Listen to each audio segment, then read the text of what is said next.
Wilson Barbosa, eu sou acadêmico de medicina da UFMS CPTL. E eu vou falar com vocês hoje sobre câncer de mama.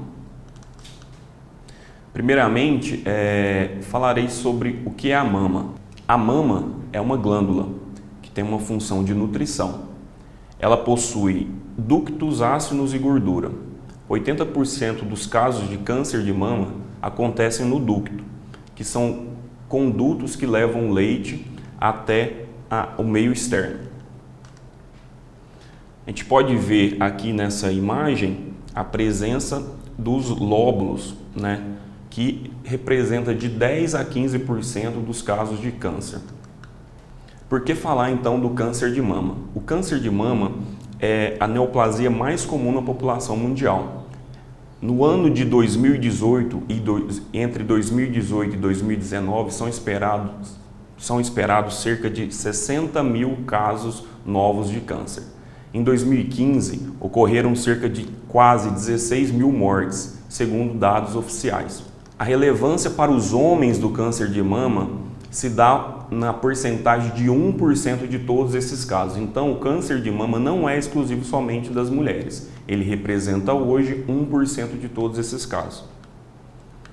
Para entender um pouco mais sobre o câncer de mama, nós precisamos falar sobre os fatores de risco, como, por exemplo, idade, o gênero, sendo homens menos prevalentes que mulheres.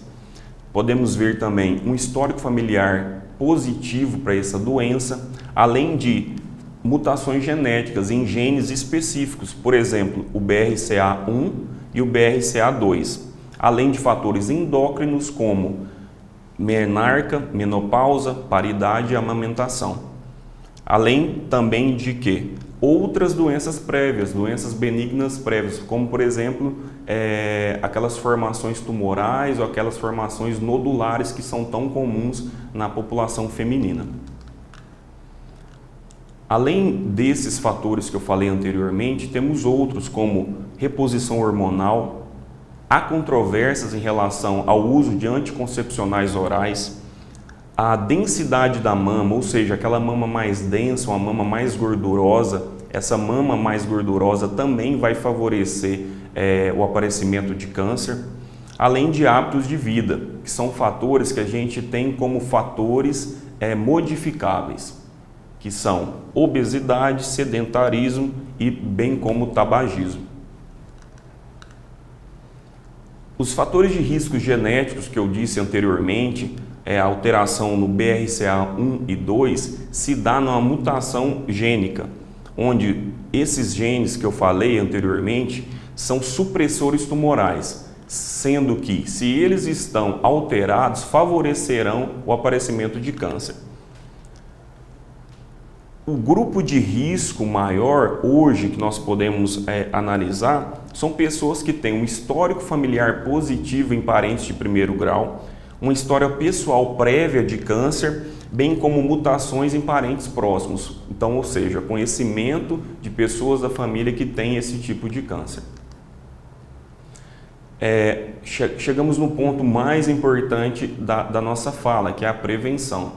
Sabemos que o câncer ele não é totalmente prevenível, já que existem inúmeros fatores predisponentes, fatores genéticos, ambientais, mas se atentarmos aos fatores modificáveis como estilo de vida, alimentação, prática de exercícios físicos, nós conseguiremos diminuir, bem como encontrar ou rastrear essa doença mais previamente. Falaremos agora sobre rastreamento.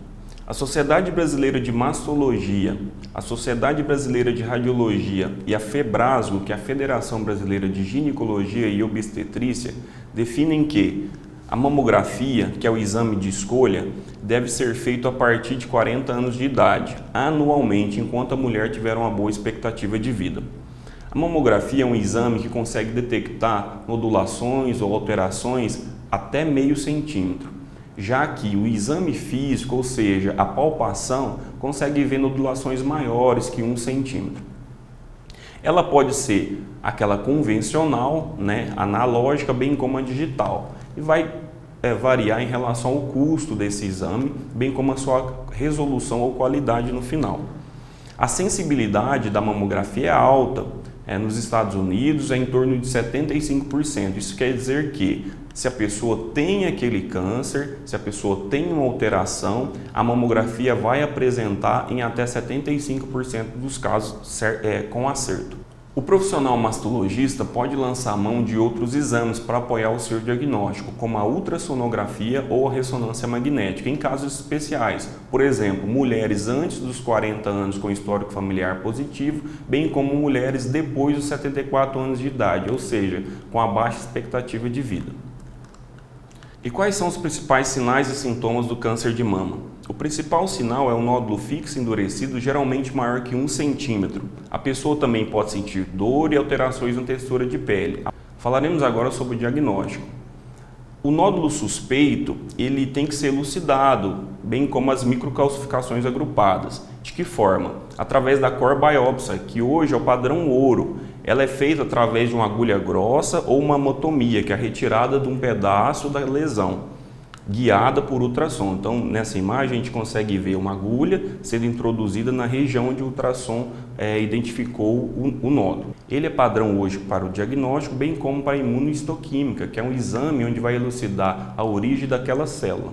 Com esse tipo de biópsia é possível fazer um estudo histopatológico e de imunohistoquímica, que vai elucidar o tipo de câncer que a pessoa tem. Ou seja, hoje em dia é possível classificar o tipo de câncer que cada indivíduo tem, em grupos específicos e com padrões moleculares também. Existem outros métodos de diagnóstico além da core biopsy, que é biópsias incisionais, incisionais de pele e excisionais, que vão também auxiliar o diagnóstico desse profissional mastologista. Falaremos agora sobre o tratamento do câncer.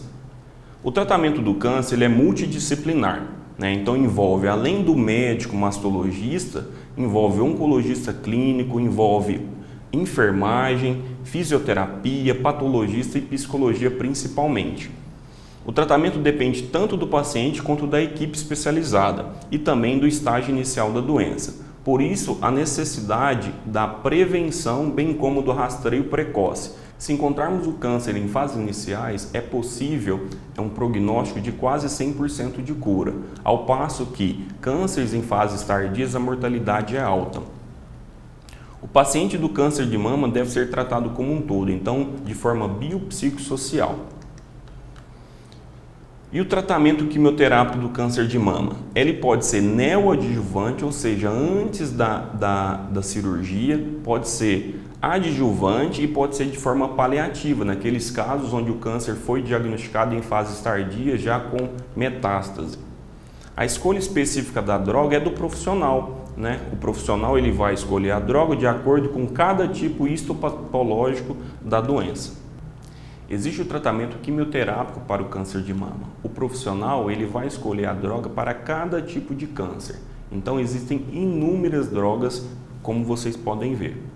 Existe também o tratamento hormonioterápico, que são moduladores seletivos, inibidores de aromatase, também de forma neoadjuvante, adjuvante e paliativa. Falaremos agora do tratamento cirúrgico do câncer de mama. Ele visa diminuir a morbidade, aumentar a sobrevida e diminuir consideravelmente os danos estéticos, funcionais e psicológicos da doença. O tratamento cirúrgico para o câncer de mama iniciou no Egito Antigo e é dividido em 4 períodos. Falaremos do terceiro e do quarto. O terceiro período da história do tratamento cirúrgico é depois da década de 70, lá no Instituto Nacional de Câncer de Milão. O profissional responsável era o Veronese. Nesta época, existiram as quadrantectomias, que são cirurgias com a divisão da mama em quadrantes, com a preservação de tecido sadio, bem como uma melhora estética e funcional, e levando também uma melhora da qualidade de vida do paciente. O quarto período da história do tratamento cirúrgico é marcado pela cirurgia que identifica o linfonodo sentinela, que fica na região axilar. A cirurgia nesse quarto período é uma cirurgia muito menos agressiva e com diminuição de efeitos cirúrgicos no membro superior, chamado de linfedema. O tratamento radioterápico no quarto período ele é marcado com doses fracionadas com no máximo 50 grays e com um boost de até 16 grays. A seleção do paciente também é levada em consideração, com a cirurgia conservadora ou radical, leva em consideração também a idade do paciente, ou seja, um paciente mais velho, será que vale a pena um tratamento muito agressivo? E um paciente jovem, eu posso dispor de todas as possibilidades para tentar salvar a vida dele?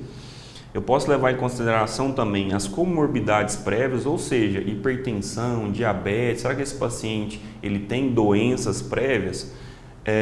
E leva em consideração também riscos versus benefícios sempre em relação ao tratamento. Outro ponto importante é se o carcinoma ele está localizado, que a gente chama in situ, ou se ele já invadiu outros tecidos, que a gente chama de carcinoma invasivo.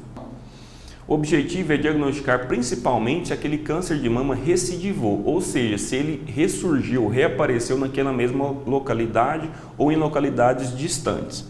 Além de avaliar e resolver possíveis complicações relacionadas ao tratamento. Por exemplo, um paciente que fez quimioterapia, ele pode ter diversas alterações, como, por exemplo, alterações angiogênicas, alterações no seu trato gastrointestinal, até aparecimento de outras doenças. Proporcionar um apoio psicológico, bem como informações necessárias para o restabelecimento de uma vida normal. Esse paciente passou por uma doença grave e ele precisa precocemente ser reinserido na sociedade de uma forma tranquila e natural. O profissional mastologista ele vai ter que fazer alguns exames após esse câncer de mama. Então ele vai fazer desde exames físicos como exames laboratoriais. Os exames são feitos de forma trimestral nos primeiros 2 meses após o tratamento, semestral do 3º ao 5º ano após o tratamento e anual após o 5º ano. Também existem exames de segmento, como mamários de rotina e segmento sistêmico, paciente sintomático e assintomático. Então, pessoal, prevenir é cuidar da saúde, do bem-estar e da vida. Caso vocês precisem de mais informações, procure a Rede Feminina de Combate ao Câncer, bem como siga o calendário da Secretaria Municipal de Saúde. Até logo!